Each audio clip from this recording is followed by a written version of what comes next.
Louis, thankfully not a lot of travelling for you tomorrow with a home game after obviously a couple of away trips back to back with the Saturday, Tuesday, but always helps that you get 3 points in both of those. But how are the boys sort of faring ahead of tomorrow off the back of that Tuesday game? Because obviously, it's a little less training time for us ahead of tomorrow. Yeah, the boys are in a good place. We've been on the road, like you say, the last couple of games. There's been quite a lot of travel, and we got some good recovery in this week. And the boys were fresh today. We got the detail into them in terms of the analysis from our last two games and preparation for Oxford tomorrow. So yeah, we're all ready to go. Yeah, and you touch on Oxford tomorrow, of course, a side who results haven't been going for them as they would like as of late. But as you know, last season when you were sort of scrapping towards the wrong end of the league, really, it only takes one win to kind of spark something in you, really. Yeah, for sure. They're going to be well up for the game. Their rows will be really high.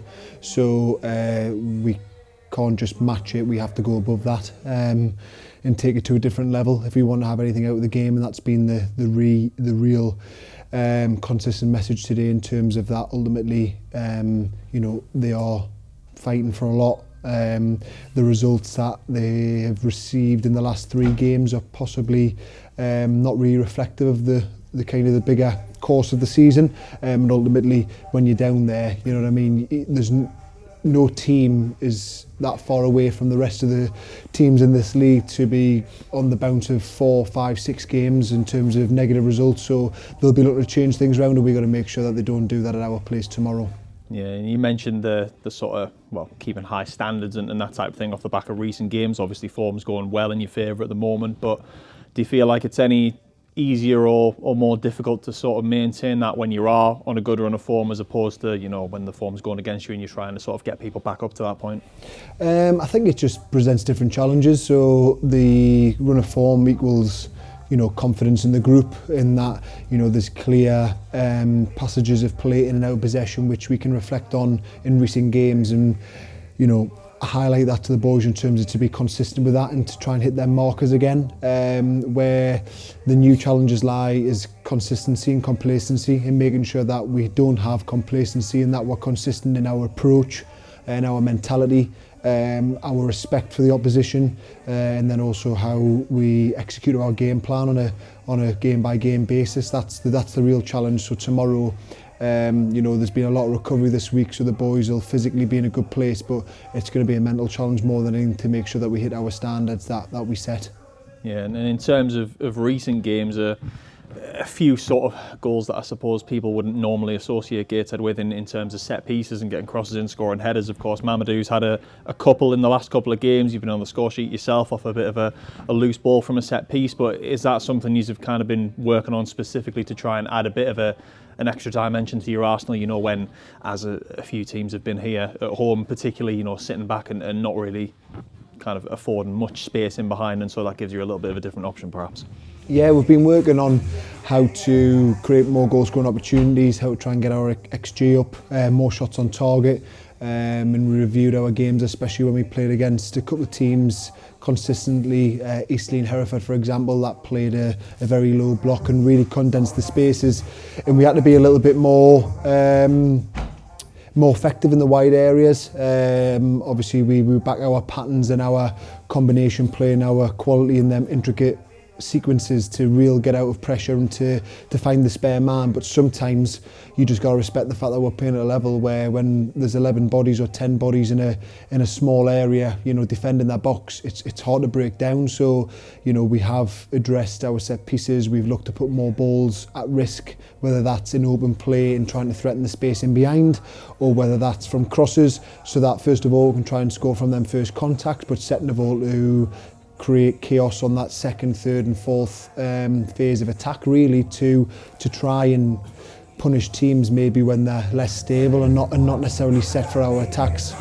Yeah, and in terms of the injury front at the moment, really a bit more of a positive note that off the back of Tuesday, I know Regan was obviously involved in the warm-up a little bit on Tuesday, but him and Tinks have kind of been joining back in a little bit. Conor McBride's been involved as well.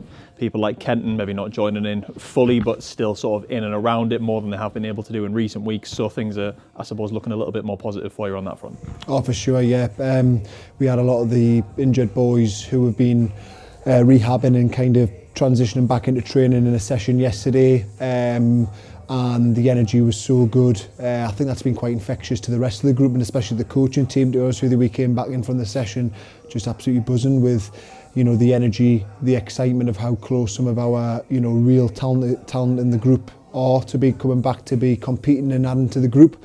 And also as well, just a reminder of actually how good they are, how good them players are, and we're just looking forward to having that strength and depth right across the group, and I'm sure that they would have took many positives as well, because ultimately there's some players in that group who are transitioning back to training that did a fantastic job and performed so well at the start of the season to give us that fantastic platform, and then the boys that have then filled them gaps and come in, whether that's in from loan or whether that's kind of taking the chance when boys have been injured, they've come in and took their chance as well. So, you know, respect both ways in terms of the players that started and set them standards at the start of the season, and then unfortunately have picked up injuries, and then boys that have come in and picked up the mantle and continue the run.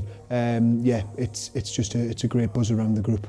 Yeah, and what is there really to sort of speak on at the minute with those boys who are coming back into the fold in terms of how far they are away before they're kind of in and around the place on a match day, really? Yeah, there's a few that are real close, to be honest with you. Conor McBride, Robbie Tinkler, Regan Booty, they're really close in terms of we're hoping that they can, you know, compete and be in match day squads in the next 7 days, really. Obviously we've got 3 games in that period, so we'll be looking to utilise the group. And then, you know, Kenton, Greg, any other ones that I've missed out are even closer, and they're just potentially only a few more weeks away.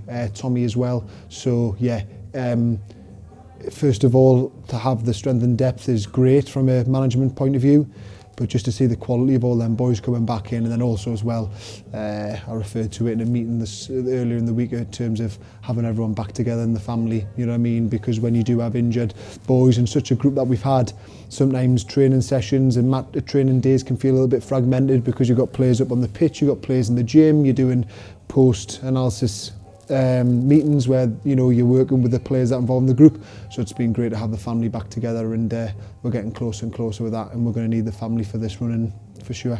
Yeah, and you mentioned the strength in depth, of course, the boys who've come in while those lads have been out injured. If obviously you look at the form table, speaks for itself that they've come in, done well, and so it's not perhaps necessarily a case of, you know, everyone who's been injured just comes instantly straight back into the team. They've got to fight for their players again, I suppose. For sure, yeah. I think it'll be evident for everyone when they come back in terms of that, the strength and depth in every position, and that's what we want.